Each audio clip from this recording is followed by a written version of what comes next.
A millionaire saved her from a serious road accident, but he never expected to see her again, entering his plastic house. That simple woman stirred something in him he had never felt before, and what she revealed afterward changed the course of his life. If this story interested you, don't forget to subscribe to our channel and tell us what city you're watching from. We'll continue. The sky over Boston dawned grey that Tuesday autumn morning. Eleanor Thompson, 62, was setting the table for the solitary breakfast that had become her ritual since retiring as a university professor. Rays of sunshine tried to break through the clouds, partially illuminating the small apartment in the South End neighborhood. The walls, once filled with family portraits, now displayed only a few photographs of her children who had been living abroad for years. Eleanor touched the porcelain cup inherited from her mother, feeling the comforting warmth of the black coffee. Retirement, which should have been liberation after 30 years teaching American literature, had transformed into a prison of silence. The days dragged on, identical, predictable. She looked at the antique clock on the kitchen wall. It was 7:30, time to go to the market. She put on a light jacket, grabbed her reusable shopping bag and went out. She carefully descended the stairs. The elevator was under maintenance for the third time that month. On the sidewalk, she felt the humid air of the New England capital and walked slowly to the farmers' market that took place every Tuesday and Thursday at the end of the street. The movement at the market was tranquil at that hour. Eleanor browsed. The stalls with the familiarity of someone who knew each vendor, each product. She bought some fruits, vegetables, and an artisanal whole grain bread that the baker kept especially for her.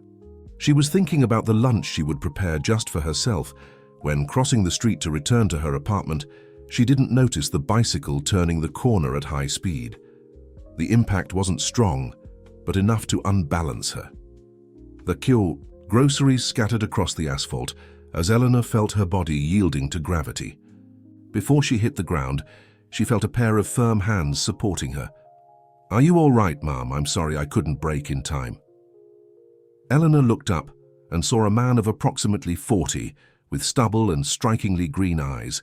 He helped her stand while collecting the fruits rolling across the asphalt.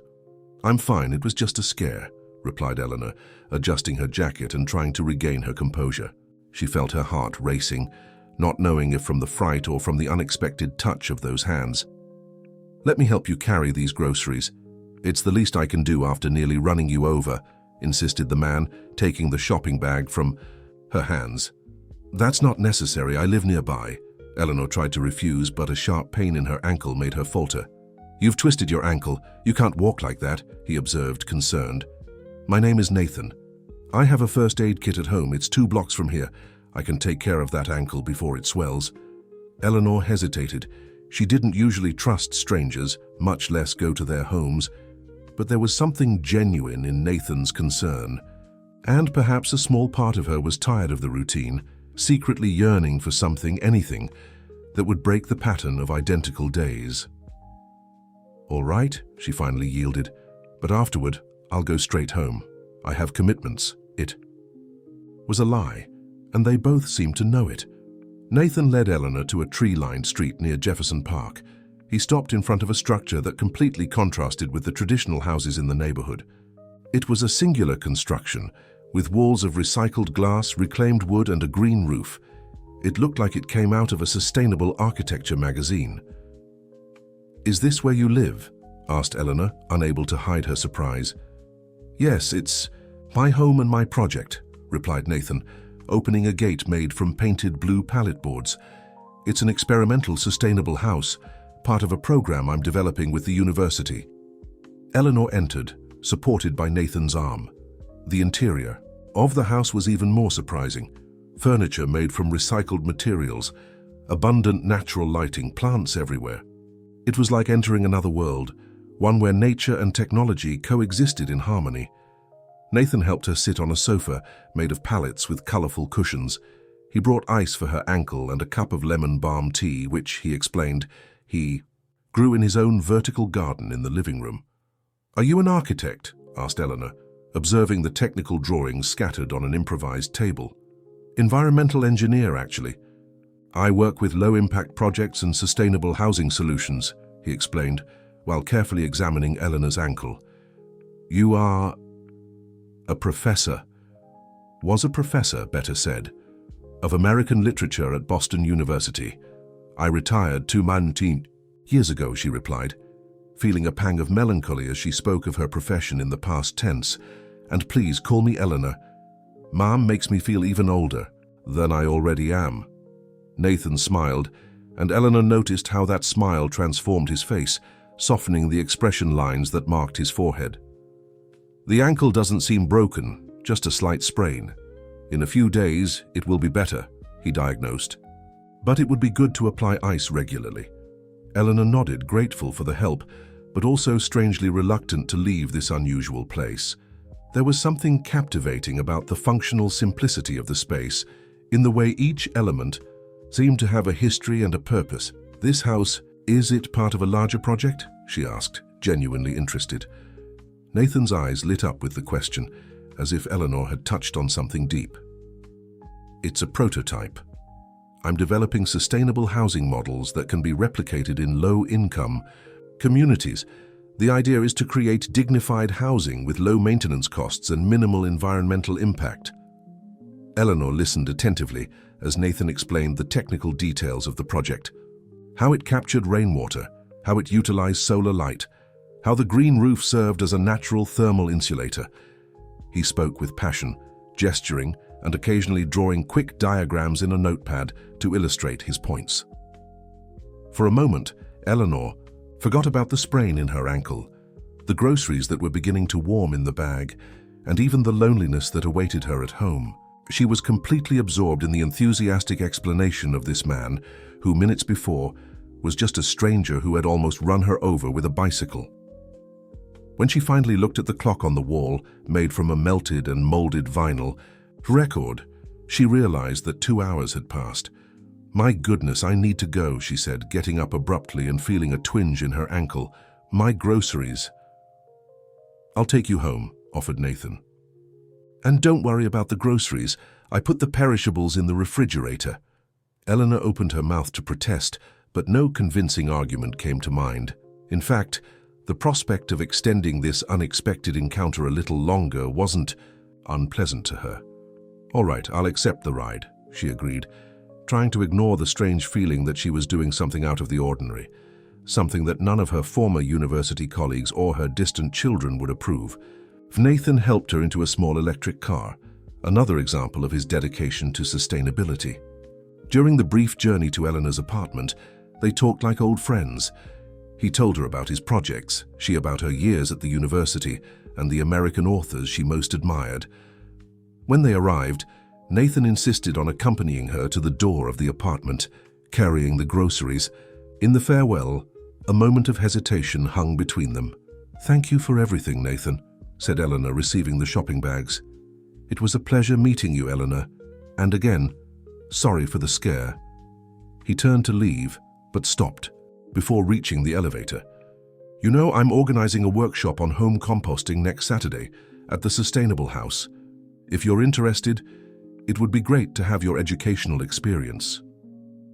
Eleanor felt something awaken inside. Her curiosity, an interest she hadn't experienced in a long time.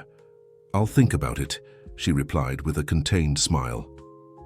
When she closed the door, Eleanor realized that for the first time in a long time, she was looking forward to Saturday.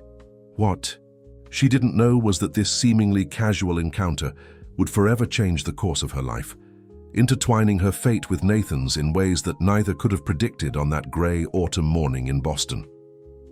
Saturday arrived with a surprisingly blue sky, as if nature wanted to celebrate Eleanor's decision.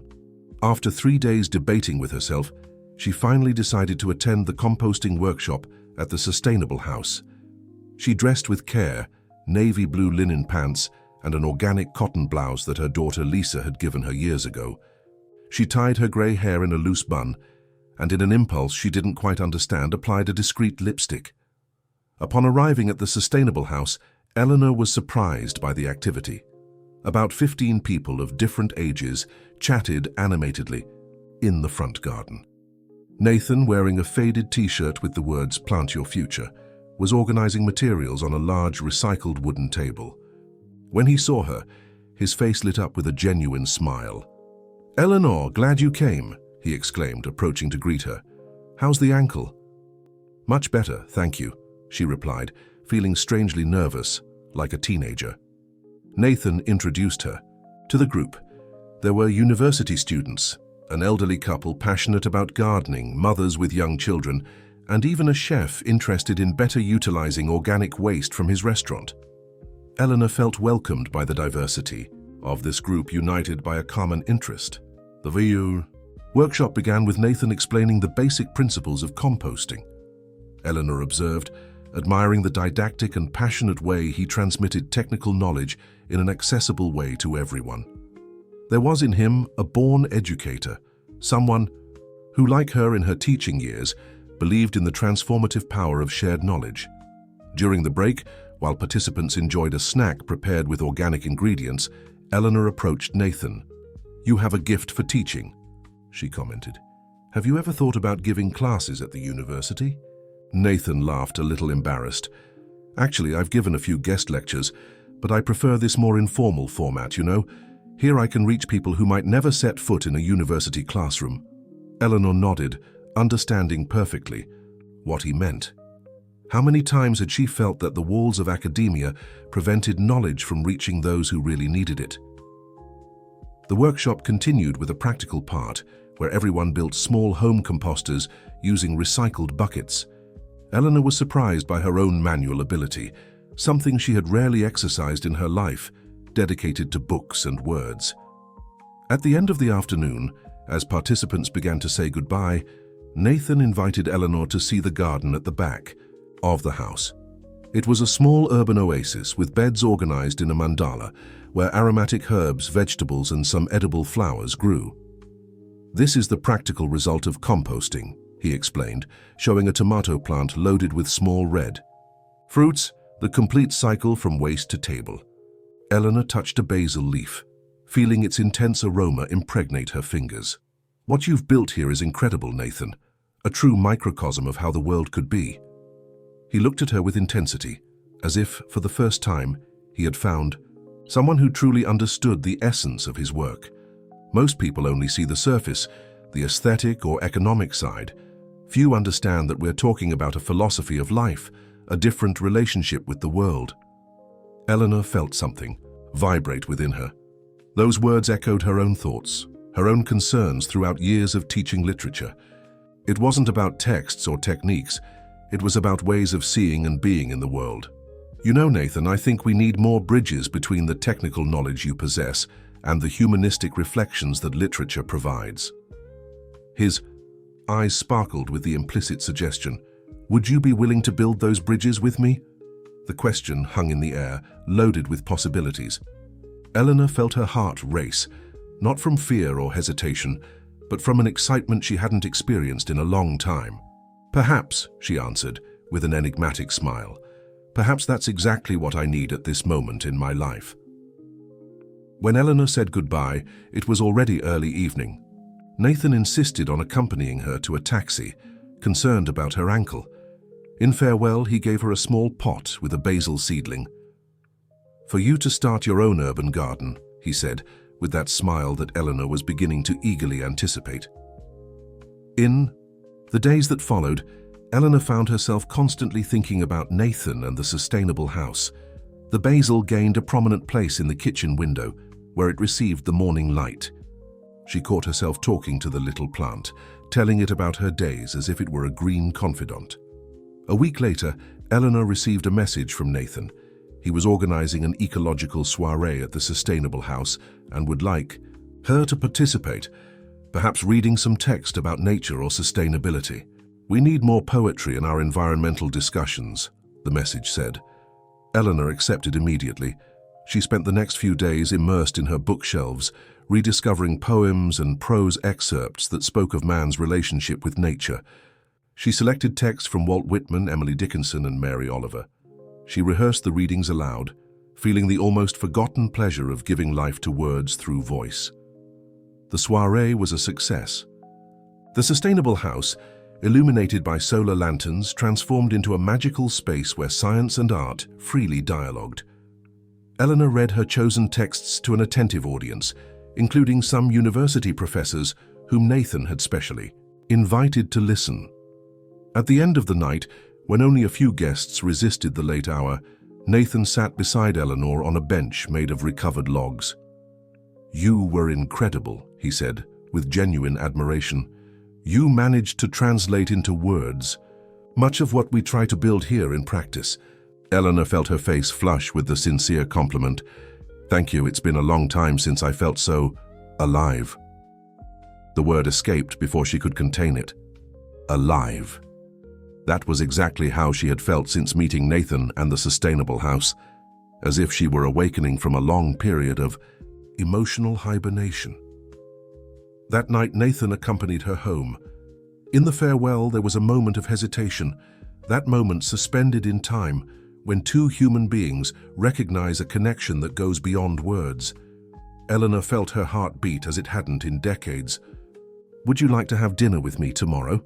invited Nathan, with a shyness that contrasted with his usual confidence when talking about his projects. "I know a restaurant that works only with organic and local ingredients." Eleanor smiled, feeling rejuvenated by the simplicity of that invitation. "I'd love to." The dinner extended for hours. They talked about books, sustainable projects, childhood memories, dreams for the future. They discovered surprising coincidences. Both had lived in Colorado in their youth. They adored the same obscure French film. They preferred the sea to the mountains. At the end of the night, Nathan revealed something he hadn't yet told Eleanor. The sustainable house was facing problems with the city hall. It was an experimental project operating in a gray zone of urban legislation. Recently, after complaints from neighbors bothered by the movement, he had received a notification to regularize the situation or end the activities. "I'm trying to obtain recognition as a university extension project, which would give us some institutional protection," he explained, concerned. "But the bureaucracy is slow and there are political interests involved." Eleanor felt an indignation growing inside her. How could something so positive, so transformative, face resistance? "Can I help in any way?" she offered. "I have some contacts at the university, former colleagues, who might be able to accelerate this recognition process." Nathan looked at her with gratitude. "That would be wonderful, Eleanor. This project. It's more than an experimental house, it's a model of what I believe is possible for the future." That night, as they said goodbye, Nathan held Eleanor's hands between his. The touch was gentle, respectful, but charged with an intensity that made her entire body vibrate in response. "Thank you for coming into my life," he said in a low voice, "even if it was literally by accident." Eleanor laughed, remembering the fall that had united them. "Sometimes the best encounters happen when we stumble."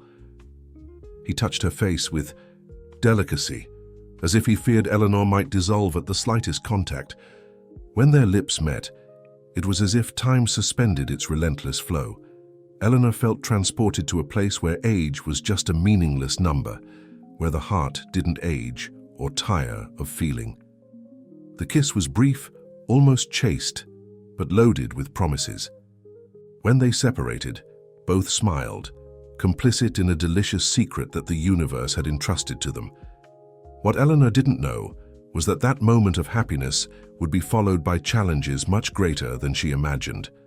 Powerful forces were beginning to move against the sustainable house, and Nathan's past held secrets that would test not only the nascent love between them, but also their deepest convictions.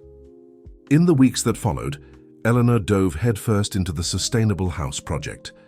Using her contacts at the university, she managed to schedule a meeting with the extension director, her former department colleague, Professor Charles Drummond.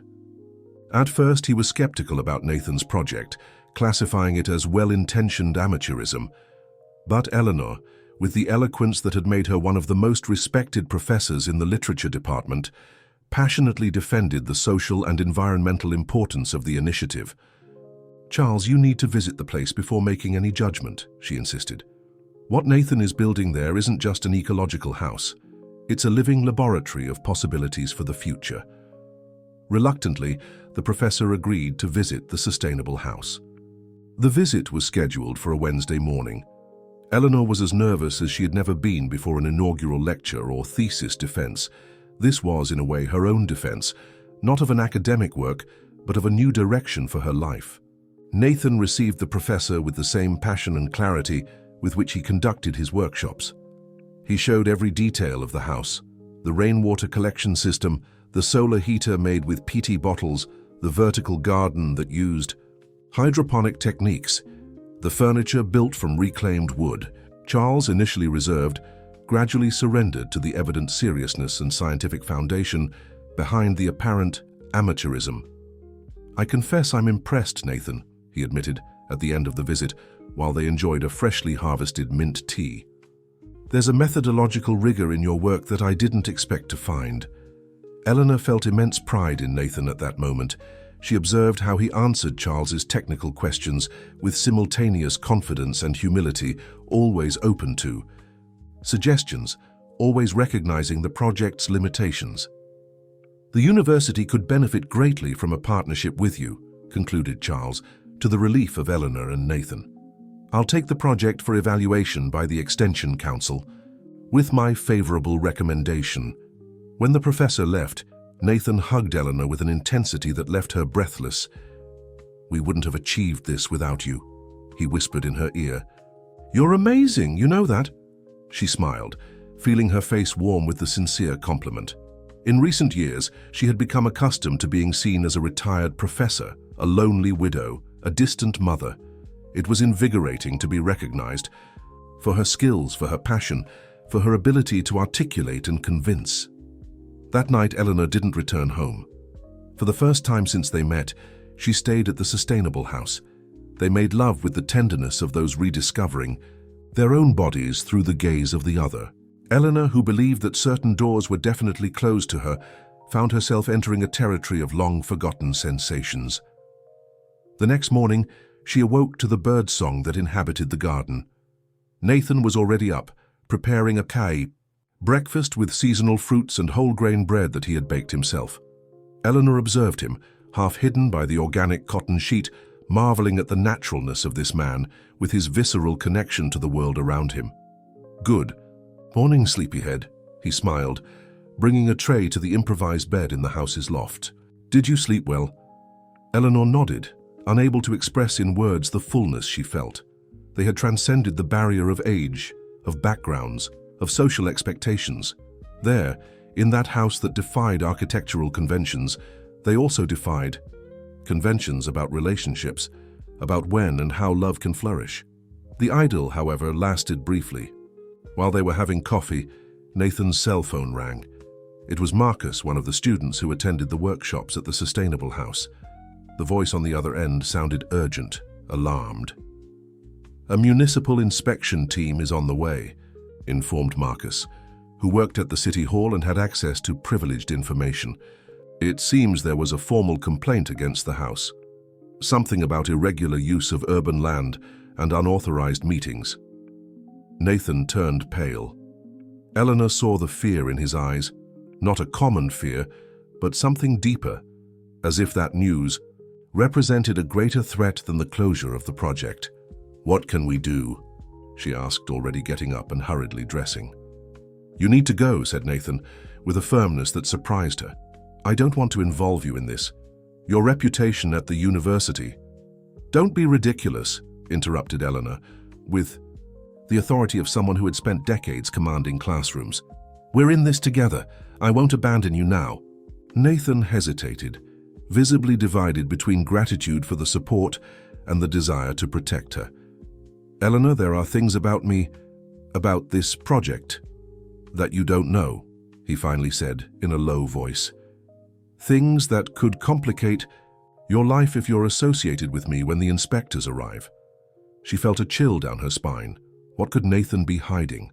What secrets did this man carry who, in a few weeks, had transformed her life in ways she had never imagined possible? Before she could insist, they heard firm knocks on the door. The inspectors had arrived. Nathan took a deep breath, straightened his shoulders, and went to answer. Eleanor followed him, determined to face whatever it was together. At the door, two men in uniform presented an inspection order. Behind them, to Eleanor's surprise and dismay, was Andrew Matthews, a businessman in the real estate sector known for his luxury developments that ignored environmental issues. He was also, coincidentally, the husband of a former colleague of Eleanor's department. "Professor Nathan Silver," said one of the inspectors, consulting his clipboard. "We have a complaint of irregular use of this property, including unauthorized commercial activities and violations of the municipal building code. This is a private residence where I occasionally receive friends to share knowledge about sustainability," replied Nathan with studied calm. "There is no commercial activity here." The inspector looked around, clearly skeptical. "And the workshops? The courses advertised on social media? The donations requested for maintenance of the space?" Eleanor realized that the situation was more serious than she had imagined. Someone had done detailed research on the activities of the sustainable house, compiling evidence against them. "The workshops are free and the donations are voluntary," she intervened, using her most professorial tone. "There is no commerce. Here only environmental education." Andrew Matthews, who until then had been observing the scene with a sardonic smile, stepped forward. "Professor Eleanor, what a surprise to find you here so early," he said with false cordiality. "I didn't know you were interested in these types of alternative initiatives." The condescending tone made Eleanor's blood boil, but she maintained her composure. "Mr. Matthews, this is an educational project with immense potential to transform our city.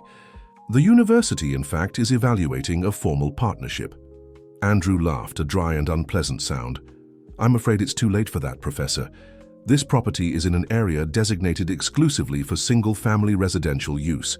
The activities that have been happening here are clearly incompatible with the zoning."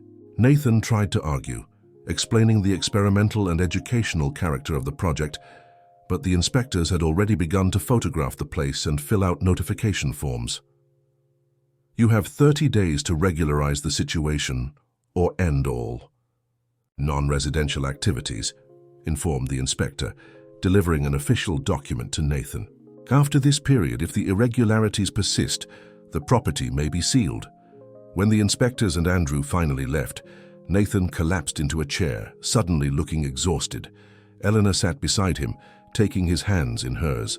"We'll find a solution," she said, with more confidence than she actually felt. "The meeting with the Extension Council is next week. If we get the partnership with the university..." Nathan shook his head, a gesture of defeat that Eleanor had not yet witnessed in him. "It's not that simple, Eleanor. There are complications." "What complications?" she asked, feeling that the moment had finally come for Nathan to reveal what he had been trying to hide. He got up, walked to a bookshelf and took an old worn folder. From inside it, he removed newspaper clippings yellowed by time. "I need you to read this," he said, handing the clippings to Eleanor. "And afterward, if you still want to continue by my side, we'll talk about how to save the sustainable house." Eleanor adjusted her glasses and began to read the aged headlines. As she absorbed the information, her heart accelerated. The clippings told the story of a group of environmental activists who, 8 years before, had occupied the land of a construction company in New York, preventing the start of work on a luxury condominium that would destroy the last fragment of a protected forest in the region. The occupation, initially peaceful, escalated to confrontations with the police. There were arrests, processes, and there, in a faded photo showing activists being taken away by police, Eleanor recognized a younger but unmistakable face: Nathan. "You were one of the leaders of the occupation," she murmured, looking at him with new eyes. Nathan nodded, his expression grave. "I was convicted of damage to private property and incitement to disorder. I spent 2 years in prison." Eleanor felt as if the ground disappeared beneath her feet. The man she was falling in love with, the gentle environmental educator, had been a prisoner, a convict of justice. "Why didn't you tell me before?" she asked, her voice trembling. "Because people like you usually run away when they discover my past," he replied with bitterness. "And I didn't want to lose you." Eleanor felt a wave of contradictory emotions: shock, disappointment at the omission, but also a deeper understanding of who Nathan was and why the sustainable house meant so much to him. "This land," she began, connecting the dots. "The sustainable house. It's part of my parole," confirmed Nathan. "A rehabilitation program for ex-inmates with technical training, building this sustainable housing model and using it for community environmental. Education is my way of giving back to society for my crime." Eleanor processed the information slowly. Suddenly, the urgency of the inspection, the presence of Andrew Matthews, everything gained a new meaning. "Does Matthews know about this? About your past?" Nathan nodded. "The construction company we tried to stop in New York was a subsidiary of his group. This isn't a coincidence, Eleanor. He's behind the complaint. He wants to see me back in prison." The silence that followed was dense, loaded with implications. Eleanor looked around at the sustainable house that had become part of her life, at the complex and contradictory man before her. There was a decision to be made there at that moment. "What you did," she finally said, choosing her words carefully, "was an act of civil disobedience motivated by deep convictions about environmental justice. I won't judge you for that." Nathan's eyes shone with contained tears. "And what about us?" he asked with a hoarse voice. "Does this change what's happening between us?" Eleanor stood up and walked to him. She took his face in her hands, forcing him to look directly into her eyes. "I'm a professor of American literature, Nathan. I spent my life teaching about Henry David Thoreau, who was imprisoned for civil disobedience, about Martin Luther King Jr., who faced racism and exclusion, about Rachel Carson, who transformed the fight against pesticides. Into literature. Do you really think your past would drive me away?" The relief on his face was palpable, almost physical. "So, what do we do now?" asked Nathan, hope returning to his voice. Eleanor smiled, feeling a determination grow within. "Hers, now we fight, with all the weapons we have." What Eleanor didn't know was that this fight would be just the beginning of a much larger battle, which would test not only their nascent love, but also their deepest convictions about justice, power, and the true meaning of rebuilding a life. The news about the inspection and the possible interdiction of the sustainable house spread quickly among the frequenters of the space. The next day, Eleanor was surprised to find dozens of people voluntarily gathered to discuss resistance strategies. Students, professors, neighbors, all concerned about the future of what had become an important meeting and learning point in the community. Among those present, Eleanor recognized familiar faces: the elderly gardening couple, the restaurant chef, some of her former students who had participated in the ecological soiree. There were also new supporters: an environmental lawyer who offered to advise them legally, a councilwoman from the Green Party, journalists from an independent news portal. Nathan observed the movement with a mixture of gratitude and astonishment. "I never imagined that so many people would care," he confessed to Eleanor when they finally managed a moment alone. She squeezed his hand in response, equally moved by the spontaneous mobilization. The meeting resulted in the creation of a defense committee for the sustainable house. They divided into working groups, one responsible for communication and dissemination on social networks, another in charge of the legal part, seeking loopholes in the legislation that would allow the regularization of the space, a third focused on political articulation, trying to sensitize city councillors and municipal secretaries. Eleanor naturally assumed the leadership of the institutional articulation group, using her contacts at the university to accelerate the process of recognizing the project as a university extension. Nathan, in turn, coordinated the necessary technical documentation, demonstrating how the sustainable house fulfilled and often exceeded the safety and health requirements demanded by the building code. The days that followed were of intense activity. Eleanor practically moved to the sustainable house, returning to her apartment only to get clothes and books. Her previous life, marked by monotony and loneliness, seemed increasingly distant, as if it belonged to someone else. Amid the agitation of the campaign for the preservation of the house, the relationship between Eleanor and Nathan deepened. The revelation about his past, instead of driving them apart, created a new level of intimacy. In the few hours of rest they had, they shared stories, fears, dreams. Eleanor told about her 2-decade marriage to a man who never really understood her, about the gradual distancing of her children, who built lives abroad, about the feeling of emptiness that retirement had brought. Nathan, in turn, revealed more details about his trajectory of environmental activism, how he had grown up in a riverside community in the Pacific Northwest, seeing up close the effects of devastation, how he had earned a scholarship to study environmental engineering in New York, how he had radicalized upon realizing that institutional channels seemed insufficient in the face of the urgency of the ecological crisis. "Prison taught me many things," he confided, on a night when they contemplated the stars from the terrace of the house, "mainly that there are many ways to fight, that sometimes the slower path is also the most enduring." Eleanor understood what he meant. In her own academic trajectory, she had often been frustrated with the slowness of changes, with resistance to new ideas. But she had also witnessed how through persistent education, minds could be transformed, paradigms could be broken. As the 30-day deadline approached, the campaign for the sustainable house gained momentum. An online petition collected more than 10,000 signatures. The local press began to cover the case, contrasting Nathan's innovative project with Andrew Matthews' high environmental impact developments. The councilwoman managed to schedule a public hearing at the city council to discuss the case and propose changes to the zoning legislation that would contemplate sustainable initiatives like Nathan's. However, there were also resistances. More. Conservative neighbors complained about the movement on the street. Andrew Matthews, using his contacts in the traditional press, made insinuations about the dubious character of the project and its ideator.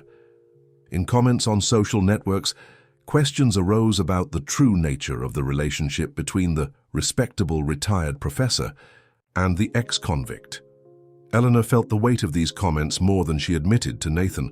Although she didn't regret her choice, it hurt to see her reputation built over decades being questioned. Even more painful was receiving a call from her older son, Michael, who had seen the repercussions of the case even living in Berlin. "Mom, what's going on?" he asked, the concern evident in his voice. "I'm seeing news about you involved with some kind of alternative community, and with a much younger man?" Eleanor took a deep breath. She had feared and simultaneously awaited this moment. "Michael, at 62, I believe I have the right to choose how and with whom to live my life," she replied, with a firmness that surprised her son. "Of course, Mom, I'm not questioning that," he defended himself. "I'm just worried. This man, he has a past, you know?" "As do we all," retorted Eleanor. "Nathan made mistakes motivated by convictions that I deeply respect. And he's rebuilding his life in a way that I consider admirable." The conversation extended for over an hour. Michael, initially resistant, gradually came to understand the transformation his mother was undergoing. In the end, he promised to visit her on his next vacation, something he hadn't done in years. "I want to meet this Nathan and this sustainable house that have won you over," he said, in a tone that mixed curiosity and caution. Eleanor hung up the phone with a smile. Despite all the difficulties, she felt that something important was being rebuilt. Not just the sustainable house, but her own connection with her son. On the 25th day after the notification came the first victory. The university's Extension Council unanimously approved the partnership with the sustainable house. The project would officially become a living laboratory of sustainable practices, linked to the departments of environmental engineering and architecture and urbanism. This decision guaranteed fundamental institutional support, although it didn't completely resolve the zoning issue. The public hearing at the council, scheduled for the 28th day, would be crucial. Eleanor, Nathan, and the entire defense committee team prepared meticulously, gathering data, testimonials, evidence of the house's positive impact on the community. On the previous night, on the eve of the hearing, Eleanor found Nathan on the terrace, contemplating the city with a worried expression. What if we don't succeed? He asked, verbalizing the fear that both carried but avoided mentioning. If the council doesn't approve the change in zoning? Eleanor approached, embracing him from behind. Then we'll continue fighting, she replied, with the serenity of someone who had lived enough to know that defeats are not the end. Through judicial channels, through public opinion, through community pressure. Nathan turned to face her, touching her face with reverence. You're the strongest person I've ever met, Eleanor. Did you know that? She smiled, recognizing that. Indeed, she was discovering in herself a strength she didn't know she possessed. We're strong together, she corrected. That's what matters. That night, they made love with the intensity of those who know that dawn brings uncertainties. Eleanor's body, which she had learned to view with critical detachment over the years, transformed in Nathan's hands into a source of pleasure and connection. There was no room for insecurities or modesty, only the celebration of two beings who had found each other against all odds. The day of the public hearing dawned sunny, as if nature wanted to demonstrate its support for the cause. The city council was packed. On one side, supporters of the sustainable house, many wearing green or carrying plants. On the other, representatives of the real estate sector, businessmen associated with Andrew Matthews, neighbors opposed to the project. The session began with technical manifestations, representatives of the City Hall explaining the current legislation and possible alterations, specialists in urban law presenting precedents, engineers discussing environmental impacts. The atmosphere was tense, charged with conflicting interests. When it was Nathan's turn to present the project, Eleanor felt her heart accelerate. He was visibly nervous, but his passion was contagious. He spoke about the importance of urban experimentation, about how sustainable cities needed laboratory spaces, about the educational impact that the house already demonstrated. He presented testimonials from people whose lives had been transformed by the workshops, from students who discovered vocations to elderly people who found new purpose in urban gardening. Next, it was Eleanor's turn. Using all her experience of decades in the classroom, she constructed a powerful narrative about the city as a living organism that needed to evolve, about tradition and innovation, about the role of the university in community development. Her speech, erudite but accessible, silenced even the most fervent opponents. The hearing extended for hours. There were moments of tension, such as when Andrew Matthews tried to discredit Nathan by mentioning his criminal past. There were moments of emotion, such as when an 80-year-old lady, a resident of the neighborhood, stood up to tell how the composting workshops at the house had alleviated her depression after losing her husband. In the end, the councilwoman proposed the creation of a special zoning category for experimental urban sustainability projects, which would be voted on in the next ordinary session. It wasn't the definitive victory they expected, but it represented a significant advance and, more importantly, bought time. When they left the council, it was already night. Nathan and Eleanor walked hand in hand, exhausted but hopeful. Regardless of the final result, he said, breaking the comfortable silence between them, what we built today cannot be destroyed. The seeds have been planted. Eleanor nodded, understanding the depth of that metaphor. The seeds of the sustainable house were already germinating in many hearts and minds. In students who discovered new professional possibilities, in elderly people who rediscovered purpose, in a retired professor who rediscovered love and struggle. What would happen in the next few days was uncertain. There would be more battles, more obstacles. But at that moment, walking under the stars of Boston, Eleanor felt a quiet certainty. Whatever the outcome, her life had been irrevocably transformed for the better, and that, in itself, had been worth it.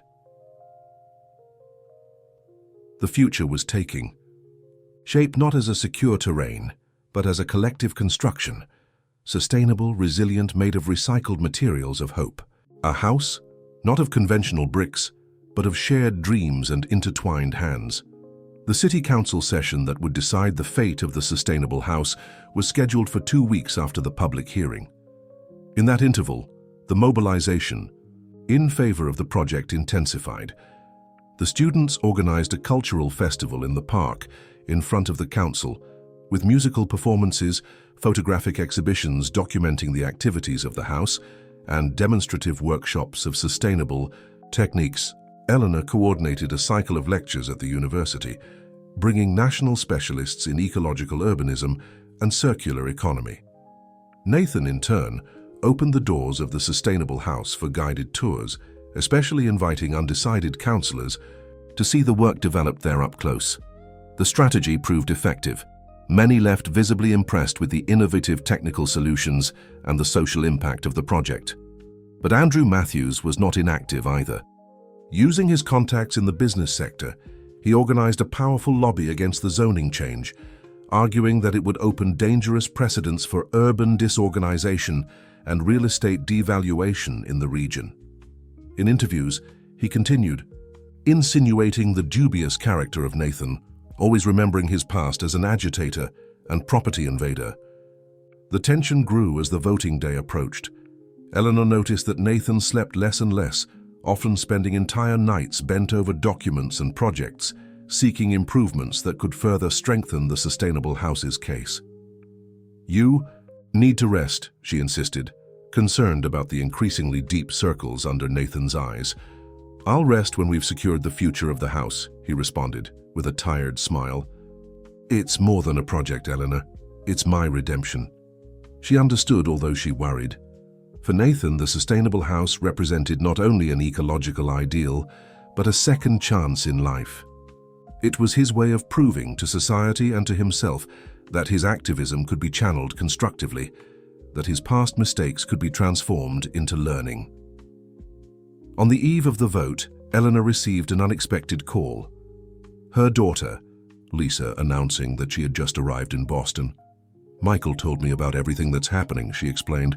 "I thought you might need support tomorrow." Eleanor felt tears spring to her eyes. Lisa, always the most emotionally distant among her children, making this gesture of approach. It was more than she could have hoped for. "Thank you, daughter," she said with a choked voice. "It means a lot to me." They arranged to meet for dinner that night. Eleanor felt as nervous as a teenager, introducing her first boyfriend to her parents. How would Lisa react to Nathan, to the sustainable house, to the new life her mother was building, so different from the safe and conventional existence she had always led? Dinner was set at a small vegetarian restaurant in the Back Bay neighborhood, known for its organic ingredients and welcoming atmosphere. Eleanor and Nathan arrived first, choosing a discreet table at the back of the room. "Relax," whispered Nathan, noticing Eleanor's tension.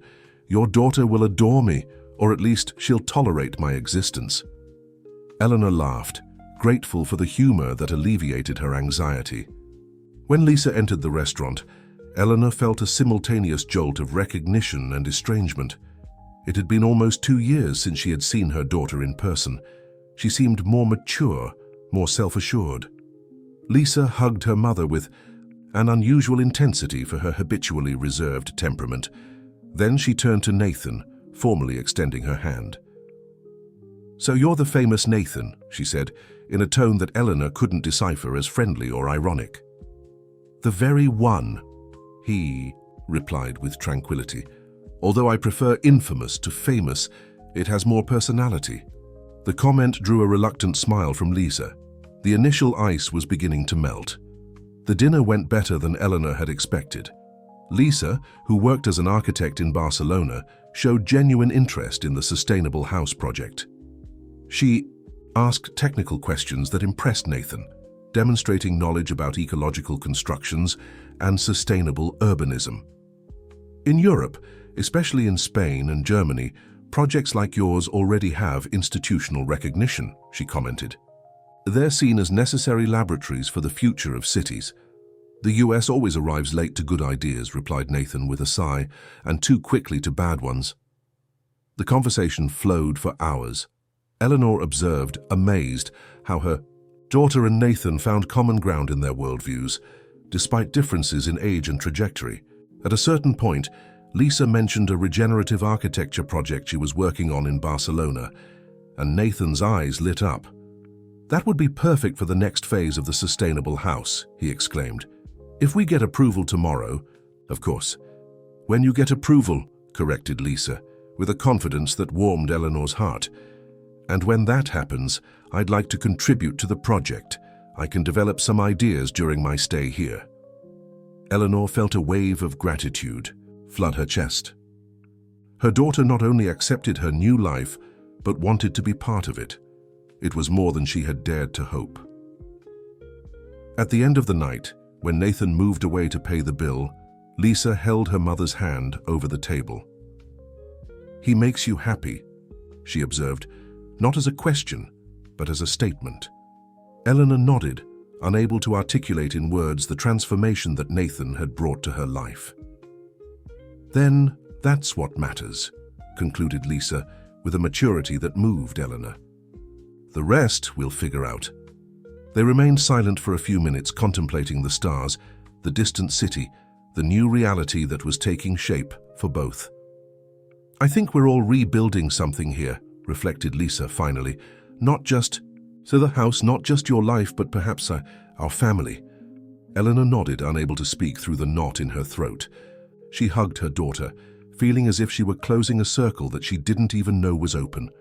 That night, lying next to Nathan, she shared the conversation in emotional whispers. "Your family is gathering around you again," he observed, caressing her face in the half-light, as if the sustainable house were a magnet, attracting not only ideas and projects, but people, bonds, love. Eleanor reflected on that image. It was true. Something bigger was under construction there, something that transcended ecological walls and sustainable systems, a reconstruction of bonds, of purposes, of shared futures. She fell asleep with that warm certainty in her chest that all the tortuous paths of her life, the marriage that dissolved, the children who left, the retirement that brought emptiness, even that seemingly insignificant fall on the sidewalk, had led mysteriously to this moment of fulfillment, and that at 62 she was just beginning the richest chapter of her story. Michael's presence brought a new dynamic to the sustainable house. In the days following his arrival, he dove enthusiastically into the expansion project, applying his financial knowledge to structure an economic sustainability plan that impressed even the representatives of the International Foundation when they finally visited the space.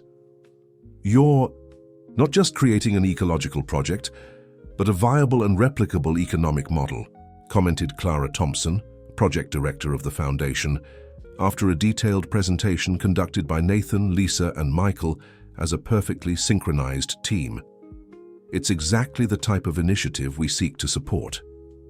Eleanor observed, with silent pride. Seated discreetly at the back of the room during the meeting, she marveled at the transformation of her children. Lisa, always talented but somewhat isolated in her perfectionism, now worked collaboratively, complementing others' ideas with her technical and aesthetic vision.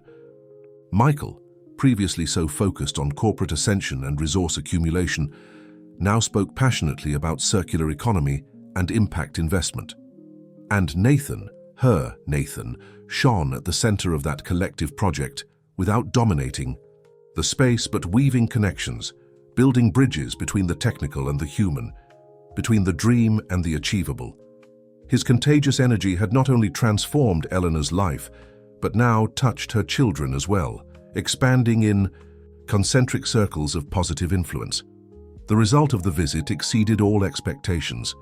The foundation not only approved the requested funding for the physical expansion of the sustainable house, but proposed a broader partnership. They wanted to document the project's development process to create a replicable manual that could inspire similar initiatives in other American cities and Latin America. "This means we'll need someone responsible for methodological documentation for the narrative of the process," explained Clara, while discussing the details of the partnership. Her eyes fell on Eleanor. Someone with the ability to translate technical concepts into accessible language to extract the pedagogical essence of the experience.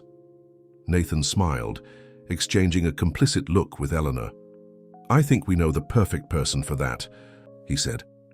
Thus, without planning, Eleanor found herself with a new professional role at 62. She became the official narrator of the project, responsible for documenting the expansion process of the sustainable house in a way that could be understood and adapted in different contexts. It was a position that perfectly united her skills as a teacher and writer with her newly discovered passion for sustainability. In the following weeks, the house buzzed with constant activity. New walls rose using bioconstruction techniques. The water collection system expanded throughout the property. A laboratory of agroecological practices took shape at the back of the property. Eleanor documented each stage, conducting interviews with everyone involved, from specialized technicians to neighbors who gradually converted from skeptics to supporters. Michael, who had initially planned to stay only 2 months, had already announced that he would extend his leave and was negotiating with the German company the possibility of permanent remote work. Lisa, in turn, began to articulate a partnership between her office in Barcelona and the Sustainable House, creating an exchange program for architects interested in regenerative practices. Eleanor's family, previously dispersed across continents, reconnected through the project. It was as if the Sustainable House, with its repurposed materials and interconnected systems, reflected the process of rebuilding family bonds themselves, transforming the discarded into valuable, the separated into connected. On a particularly busy afternoon, when a team of volunteers worked on the installation of the expanded green roof, Eleanor received an unexpected visit. Catherine Oliveira, her former colleague from the literature department and ex-wife of Andrew Matthews, appeared at the door of the Sustainable House, visibly nervous. "Eleanor, I need to talk to you," she said after a hesitant hug. "In private, if possible." Intrigued, Eleanor led her ex-colleague to a small bench in the garden away from the main activity. Catherine, always impeccable in her traditional academic style, seemed out of place among the experimental structures and recycled materials of the house. "I came to warn you," she began in a low voice. "Andrew hasn't given up. After the approval in the council, he became obsessed with finding a way to stop this project." Eleanor felt a shiver run down her spine. "What do you mean?" "He's investigating Nathan's past, looking for any irregularity in his parole," explained Catherine, with evident discomfort.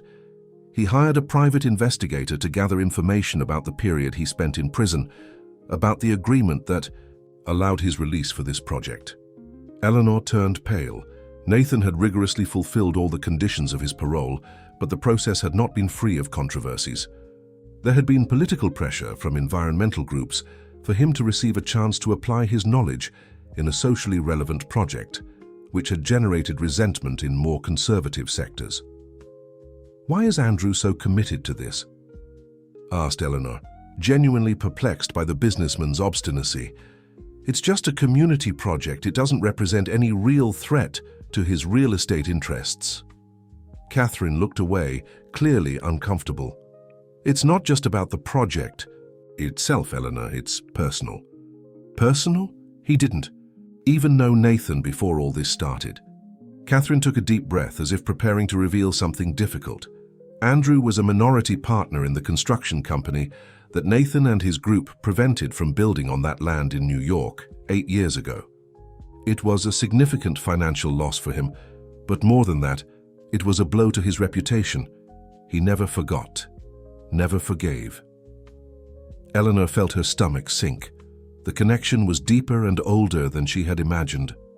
And now, seeing Nathan, not only free, but receiving international funding, being celebrated as a social innovator, with you by his side, continued Catherine with a tired sigh. "It's like salt in the wound of his ego." "And you, why are you telling me this?" questioned Eleanor, still trying to process the information. A sad smile formed on Catherine's lips. "Because I'm tired, Eleanor, tired of living in the shadow of Andrew's bitterness and petty vengeances. Our marriage ended a year ago, although we maintain appearances for social convenience. Seeing you rebuild your life with such courage, following your heart," she made a gesture encompassing the Sustainable House, "made me question my own choices." Eleanor took her ex-colleague's hands in hers, touched by the unexpected confession. "What can we do?" she asked, trying to maintain calm despite the alarm sounding in her mind. "How can we protect ourselves?" "Andrew has a meeting scheduled next week with someone from the district attorney's office," informed Catherine. "He's going to present alleged irregularities in the project, questioned the legality of Nathan's situation. You need to be prepared. When Catherine left, after a hug charged with silent solidarity, Eleanor remained on the garden bench, stunned by the new threat taking shape.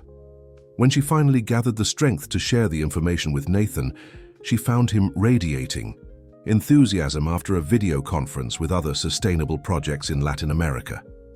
"Eleanor, you won't believe it. We've been invited to present the sustainable house at an international meeting in Chile," he exclaimed before noticing her worried expression. "What happened?" She reported Catherine's visit and her revelations about Andrew's plans. As she spoke, she saw the gleam of joy in Nathan's eyes give way to the shadow of fear, an expression she had learned to recognize, but which had become increasingly rare in the recent months of achievements. "He really won't give up," murmured Nathan, running his hands through his hair in a nervous gesture. "And if he manages to find some technical flaw in my agreement, some condition we haven't perfectly fulfilled—" "Let's not anticipate problems," interrupted Eleanor, assuming the role of stabilizing force they had developed in their dynamic. "First, we need to consult our lawyer, understand exactly what our vulnerabilities might be." Nathan nodded, trying to regain his composure. "You're right, as always. It's just that, after all we've achieved, all the path we've traveled, the idea of losing everything due to a petty personal vendetta." He didn't complete the sentence, but Eleanor understood the unspoken fear. The fear of returning to prison, of seeing the project that represented his personal redemption turn to ruins, of losing the new life they had built together. They decided to share the situation only with Michael and Lisa, keeping the information restricted to avoid alarming the team and volunteers. In an improvised family meeting in the loft of the house, while work continued normally on the floor below, they discussed strategies. Michael, with his corporate experience, suggested a proactive approach. "Instead of waiting for the attack, we should do a complete and voluntary audit of the project, correcting any possible irregularity before he can use it against us." Lisa agreed, adding a political dimension to the strategy. "And we need to further expand our network of institutional support. The more respectable entities are publicly associated with the sustainable house, the harder it will be for Matthews to attack without consequences for his own image." Eleanor observed her children with a mixture of pride and emotion. They were completely committed to defending the project, using their specific skills to protect not only the sustainable house, but also Nathan, a man who, months before, they didn't even know. In the days that followed, they implemented the family plan with discreet determination. Michael conducted a thorough review of all documentation related to Nathan's parole, identifying small irregularities that could be used against them and taking care to correct them preventively. Lisa accelerated the process of international certification of the house as a model sustainability project, strengthening its institutional recognition. Nathan intensified partnerships with universities and environmental organizations, while Eleanor used her academic contacts to promote the educational aspect of the project. The threat from Andrew Matthews hung like a dark cloud over the house, but paradoxically, it ended up strengthening the bonds between them.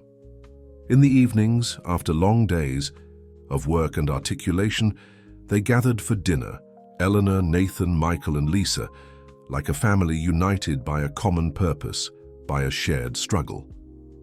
On one of these nights, when the siblings had already retired, Eleanor found Nathan on the terrace, contemplating the city lights with a thoughtful expression.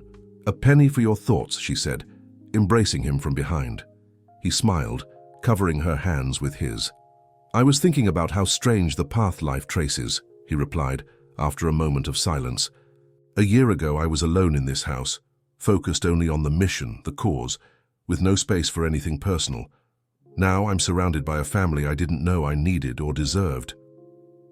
Eleanor rested her chin on his shoulder, feeling the comforting warmth of his body, and I was trapped in a silent apartment, convinced that the best part of my life had already passed. "We're two unlikely ones, aren't we?" he commented, turning to face her. "The retired professor and the ex-convict activist. Who would bet on us?" She laughed softly, touching his face with tenderness. "Maybe that's why we work so well. We both know the value of a second chance, of rebuilding something that seemed lost. They kissed under the stars, with the city at their feet and the sustainable house, their shared project, their improvised home, their legacy under construction, protecting them like a cocoon of possibilities. What destiny held for them was still uncertain. Andrew Matthews' threat was real. The challenges of expanding the project were constant. The future would never be completely secure. But now they faced it all together, not just as a couple, but as a family, as a community, as a movement. And this, Eleanor understood with growing clarity, was the true meaning of sustainability, not just recycling materials or capturing rainwater, but building lasting relationships, regenerating broken bonds, creating systems of mutual support that resist life's storms. The sustainable house was, after all, much more than an ecological experiment. It was a laboratory of new beginnings, a prototype of human possibilities, as fragile and as resistant as the unexpected love that had sprouted from a fortuitous encounter on a sidewalk in Boston, on an autumn morning that already seemed to belong to another life. The day of Andrew Matthews' meeting with the district attorney representative approached quickly. Despite all the family's preventive efforts, tension grew in the sustainable house. Nathan had become quieter, spending long hours reviewing documents or simply contemplating the horizon with a distant expression. Eleanor recognized the signs. He was emotionally preparing for the possibility of losing everything they had built. On a particularly tense morning, 2 days before the dreaded meeting, Eleanor found Nathan sitting alone in the community garden, apparently observing the growth of lettuce seedlings, but with his gaze lost in emptiness. "I need to tell you something," he said when she approached, "something I didn't tell you before, about my past." Eleanor sat beside him, feeling a chill down her spine. What else could there be that she didn't know? "During the time I spent in prison, I wrote a book," continued Nathan in a low voice. "A manifesto, actually, about radical ecological resistance, about the legitimacy of direct actions against developments that threaten vital ecosystems." He paused as if carefully measuring his next words. "I never published it. My lawyer convinced me that it would harm my chances for parole. But the manuscript exists, kept with an old friend from the movement, and I fear that Andrew Matthews has discovered it." Eleanor processed the information slowly, understanding the gravity of what he was revealing. "This manifesto, does it contain ideas that could be interpreted as incitement to—" "Yes," interrupted Nathan, sparing her from completing the difficult question. "It was written in a moment of anger, of frustration with the limits of legality. Today I see differently, you know that. The sustainable house is proof that I chose another path. But if this text comes to light now, it could suggest that you weren't really committed to the conditions of your release," completed Eleanor with a knot in her throat. "That you maintained radical ideas incompatible with the rehabilitation program." Nathan nodded, defeated. "Why are you telling me this now?" she asked, firmly holding his hands. "Because I don't want you to be caught by surprise if Matthews uses this against us. Because I need you to know exactly who I am with all the contradictions before deciding if you continue by my side in this battle." Eleanor felt a wave of love for him, so intense that it almost physically hurt. Even now, under the threat of losing everything, his main concern was with the truth between them, with the authenticity of their connection.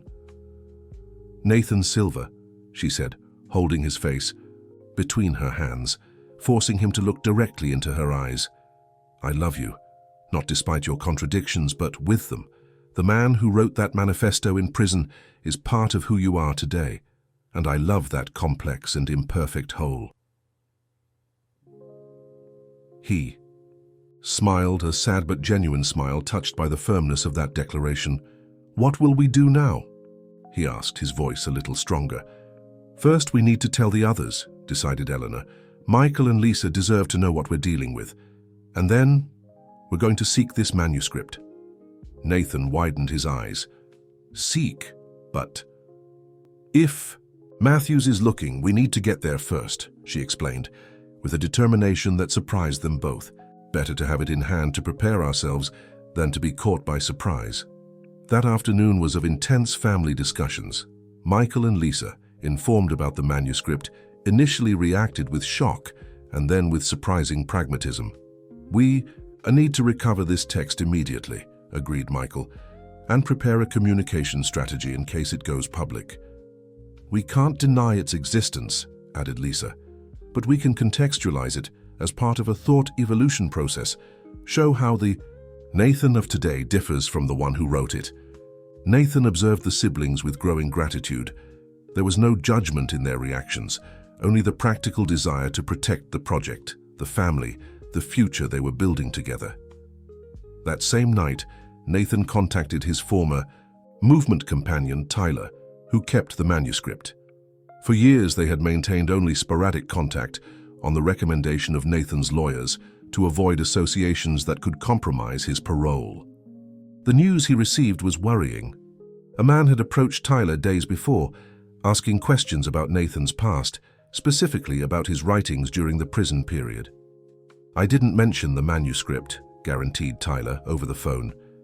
"But he seemed to know what he was looking for. He offered money for any material I might have." Nathan and Eleanor exchanged alarmed looks. Matthews was indeed on the trail of the manifesto. "Where is the manuscript now?" asked Nathan, tense. "Kept in a safe place," replied Tyler with caution. "But I think it's better if you come get it personally. I don't trust sending it by mail or with intermediaries." The problem was that Tyler lived in New York. Nathan would have to travel to recover the manuscript, and his parole imposed restrictions on interstate travel without prior authorization, an authorization that would take days to obtain, days they didn't have. Once again, the family gathered to discuss options. It was Michael who proposed the solution. "I'll go," he offered with simplicity. "I can leave tomorrow morning and be back by night with the manuscript." Nathan hesitated. Sending Michael meant involving him even more deeply in a potentially compromising situation. "Are you sure?" he asked. "If Matthews discovers that you're seeking this material." "I'm just Eleanor's son, visiting a friend in New York," replied Michael with a confident smile. "Nothing suspicious about that." The next morning, Michael departed on a flight to New York, carrying precise instructions to find Tyler. The day dragged on at the Sustainable House, everyone trying to maintain a normal routine while awaiting news. Nathan immersed himself in the physical work of expansion, as he always did when he needed to control anxiety. Eleanor finalized reports for the International Foundation, forcing herself to concentrate on the words. Lisa coordinated the volunteer, Tahim, occasionally glancing at her cell phone. At the end of the afternoon, when the sun began to set, Eleanor's phone rang. It was Michael. "I got it," he said, his voice tense but triumphant. "I'm at the airport waiting for the return flight. I'll arrive in 2 hours." Eleanor transmitted the news to the others, feeling a mixture of relief and renewed apprehension. They would have the manuscript, but what would they do with it? Destroying it seemed wrong, a denial of Nathan's history. Keeping it was a risk. When Michael finally arrived, it was already night. They gathered in the house's living room where he delivered a thick manila envelope to Nathan. "I didn't open it," he guaranteed. "But Tyler asked me to tell you that he also included some letters that you wrote from prison. He thought you might like to have them back." Nathan accepted the envelope with reverence and fear, like someone receiving a part of himself that he had deliberately left behind. He opened it with slightly trembling hands, revealing a thick stack of handwritten sheets, some already yellowed by time, covered by a dense and passionate calligraphy that Eleanor didn't know. "Manifesto for an Ecological Insurgency," read Michael, looking at the first page. Impactful title. Nathan smiled sadly. "I was 33 and thought I had all the answers," he commented, leafing through the pages with a mixture of nostalgia and embarrassment. "I was convinced that only radical actions could stop environmental destruction."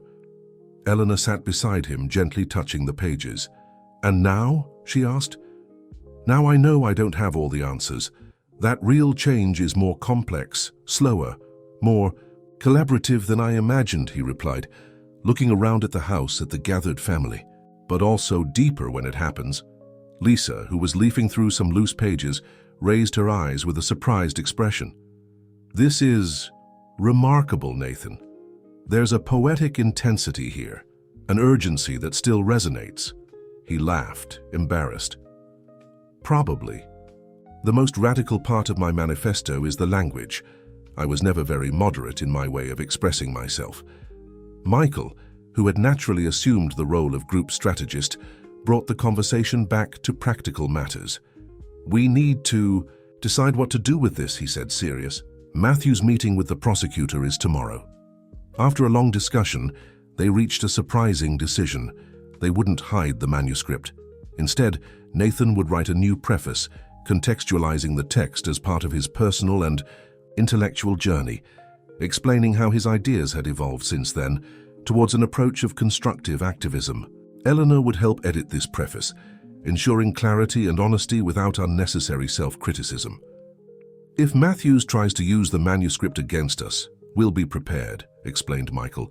"We can show that we're not hiding anything." That Nathan recognizes the radicality of his previous positions and can articulate how and why his views transformed. It was a risky strategy, but it had the advantage of transparency. And as Eleanor reminded, it was aligned with the core values of the Sustainable House: honesty, responsibility, transformation. Nathan and Eleanor spent a good part of the night working on the new preface. For him, it was a painful and liberating process of confronting his younger self, of recognizing the justified anger that had motivated his writings, but also the ideological rigidity that had limited them. For her, it was an opportunity to know a facet of Nathan that had existed before their encounter, to complete the puzzle of the man she loved. In the early hours of the morning, when they finally finished, the result was a powerful text that didn't deny the original manifesto, but situated it as part of a continuous trajectory of commitment to environmental justice, a trajectory that now found expression in the Sustainable House and its model of community and educational activism. "It's perfect," declared Lisa, after reading the preface. "Honest, reflective, but firm in your fundamental convictions. Now we need to be prepared for Matthews's next move," reminded Michael, always pragmatic. The day of the meeting with the prosecutor arrived with a palpable tension in the Sustainable House. Through her contacts, Catherine had managed to discover that the meeting would be at 2 p.m. at the district attorney's office. Nathan, Eleanor, Michael, and Lisa decided to maintain a normal routine, refusing to be paralyzed by apprehension. The morning passed with usual activities: a composting workshop for students from a neighboring public school, work in the community, garden, technical meetings about the expanded solar energy system. Around noon, when the students had already left and the house was relatively quiet, the doorbell rang. Eleanor answered the door and found herself face to face with Andrew Matthews. "Professor Eleanor," he greeted with false cordiality. "Can we talk?" She felt her blood freeze but maintained her composure, inviting him in. Nathan, who was working in the garden, saw the arrival of the visitor and approached, tense but controlled. Michael and Lisa, discreetly alerted by Eleanor, kept close, observing the scene. "Mr. Matthews," greeted Nathan, extending his hand in a gesture of civility that clearly surprised the businessman. "To what do we owe your visit?" Andrew Matthews seemed slightly disconcerted by the calm reception. He had clearly expected to find an environment of anxiety and fear. "I came to make a proposal," he declared, recovering his arrogant posture. "Before my meeting with Prosecutor Walker this afternoon." Eleanor felt her stomach sink. So he really did have something. "What kind of proposal?" asked Nathan, indicating that they sit in the communal room. Matthews settled into a chair made of pallets, looking with disdain at the recycled furniture. He took an envelope from his suit pocket and placed it on the central table. "I have here copies of some very interesting pages," he said with a cold smile. "Excerpts from a certain manifesto for an ecological insurgency written by you during your period in prison. A text that defends direct actions against real estate developments, that questions the concept of private property in areas of ecological interest, that proposes, in your own words, resistance by all necessary means." Nathan showed no surprise, only a tranquil acceptance, which clearly confused Matthews.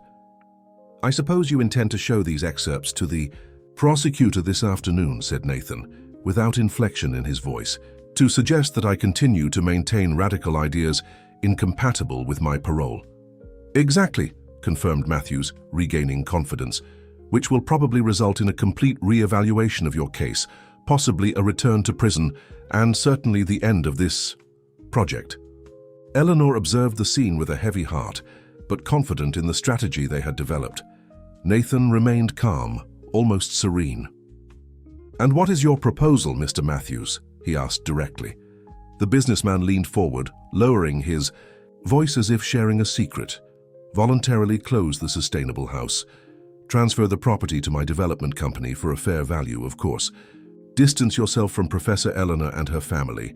Move to another state, starting anew far from here. In exchange, these copies will never reach Prosecutor Walker." A heavy silence followed the proposal. Eleanor felt a wave of indignation course through her body. The audacity of that man, thinking he could simply erase everything they had built, separate the family that had finally reunited. It was Michael who broke the silence, stepping forward with the confidence of someone who had negotiated many corporate agreements. "An interesting proposal, Mr. Matthews," he said, surprising everyone, "but incomplete. You've shown only some of your cards. Allow us to show ours." With a gesture, he indicated to Lisa, who brought a folder and delivered it to Nathan. He opened it, revealing the complete original manuscript, now preceded by the new preface. "This is the complete manuscript," explained Nathan, pushing it toward Matthews, "along with a current preface, contextualizing the text as part of my personal and professional journey. We're not hiding anything. In fact, we're considering publishing it, with the support of the international foundation that finances our expansion, as a historical document of the American environmental movement." Matthews leafed through the manuscript with an incredulous expression, clearly not expecting this turn of events. "But that's not all," added Eleanor, now taking her part in the plan. "We'd also like to show you this." She handed Matthews a folder containing recent press coverage of the sustainable house, the institutional recognitions, the international partnerships. At the top, a memorandum on letterhead confirmed the Foundation's interest in documenting the project as a model to be replicated throughout Latin America. "You can certainly try to use decontextualized excerpts from a text written 8 years ago to attack Nathan," she continued, with the firmness of someone who had spent decades facing classrooms. "But you'll need to explain why you're so committed to destroying a project internationally celebrated as social and environmental innovation. A project that employs people, educates communities, develops low-cost sustainable technologies." Lisa approached, adding another element to the counteroffensive. "And perhaps you'll also need to explain your own role in the destruction of environmental protection areas in your developments," she said, placing on the table a folder with news clippings about controversies involving Matthews' projects. Information that, curiously, never resulted in appropriate investigations. Until now. The message was clear. If he attacked, they would counterattack with all the force of their support network and information. Andrew Matthews' face went through a succession of emotions: surprise, anger, cold calculation. Finally, he stood up, adjusting his suit with forced dignity. "You're bluffing," he said, but without the previous confidence. "None of these veiled threats will prevent me from presenting the facts to the prosecutor." Nathan also stood up, facing Matthews with a calm that emanated strength. "They're not threats, Mr. Matthews. They're just natural consequences of a public dispute that you seem determined to initiate. A dispute that frankly won't benefit any of us." He made a significant pause. "But perhaps there's an alternative." "What alternative?" asked Matthews, suspicious. "Peace," replied Nathan simply. "You leave the sustainable house in peace. Focus on your own developments. We follow our path, developing a model that, honestly, serves a completely different audience than yours. We don't need to be enemies." Matthews laughed, a dry sound without humor. "After all that you and your group cost me." "The past is the past, Mr. Matthews," intervened Eleanor softly. "We all make mistakes. We all have the right to redemption. The sustainable house is Nathan's way of rebuilding his life, as it was for me, for my children.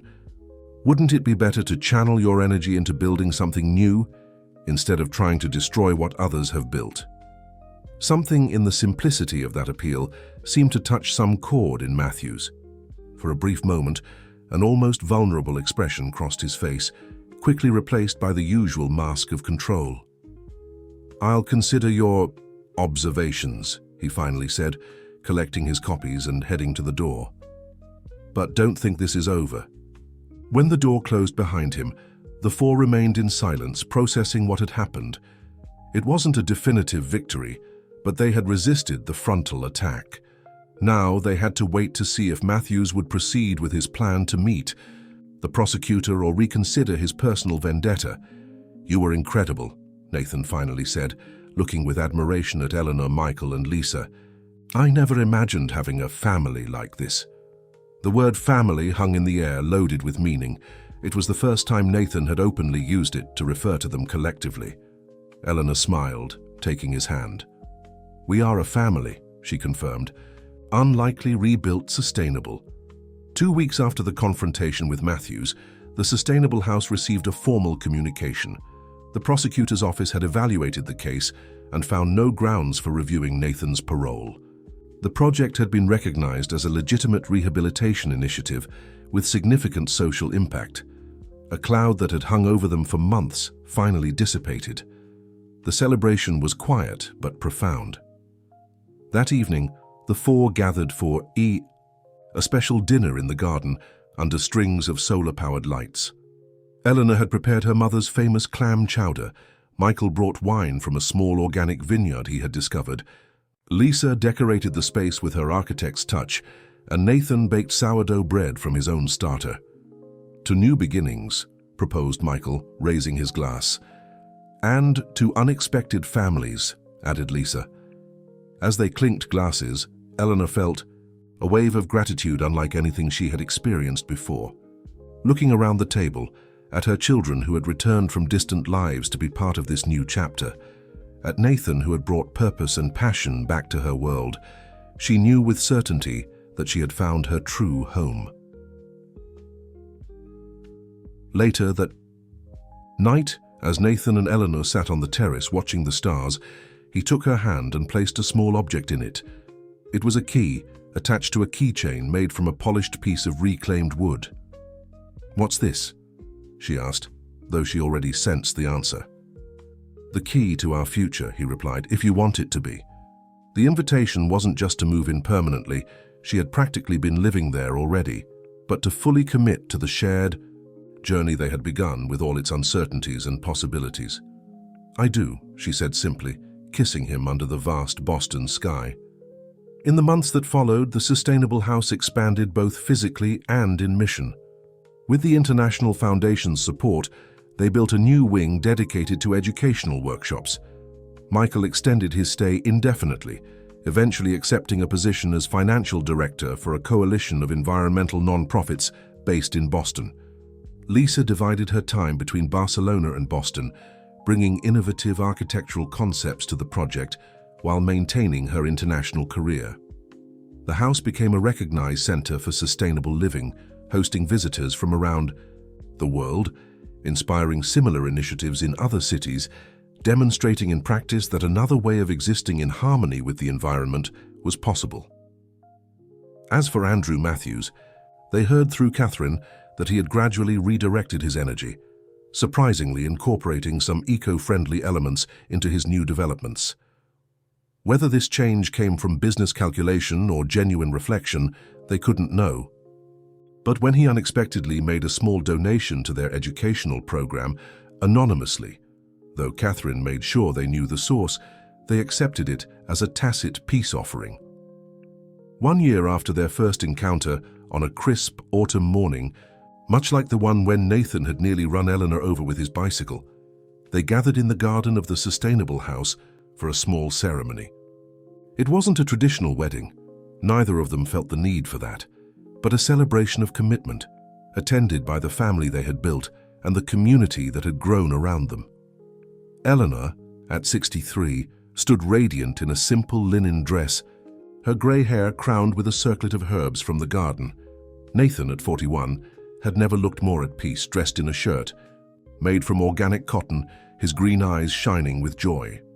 Michael and Lisa stood beside them as witnesses, along with students, neighbors, professors, activists, the diverse tapestry of people woven into their shared life. The ceremony was simple. They exchanged vows they had written themselves, planted a tree together as a symbol of their growing love, and exchanged rings made from reclaimed silver. Professor Charles Drummond, who had become a devoted supporter of the project, officiated the ceremony with eloquence and humor. "Today we celebrate not just the union of two remarkable individuals," he said, "but the power of second chances, of unlikely connections, of sustainable love that grows stronger with each challenge." As Eleanor looked around at the garden blooming with life, at the house built from reclaimed materials and radical hope, at the family reunited against all odds, she felt a profound sense of rightness. At 63, when many believed the significant chapters of life were closing, she had discovered that the most meaningful story was just beginning. That evening, as they sat together on the terrace watching the sunset paint the Boston skyline in gold and crimson, Nathan turned to her with the smile that still made her heart skip. "Any regrets?" he asked, a playful challenge in his voice. Eleanor thought of the comfortable but empty life she had left behind, the conventional expectations she had shed, the risks she had taken. She thought of the richness that had flowed into her world, purpose, passion, family, community, love. "Only that I didn't fall sooner," she replied, leaning her head on his shoulder. As darkness fell, the sustainable house glowed with warm light from within, a beacon of possibility in the urban landscape. Inside and around it, a family once scattered had found its center, a community once disconnected had discovered common purpose, and a woman who thought her story was ending had written its most beautiful chapter. For Eleanor Thompson, life at 63 had become more vibrant, more meaningful.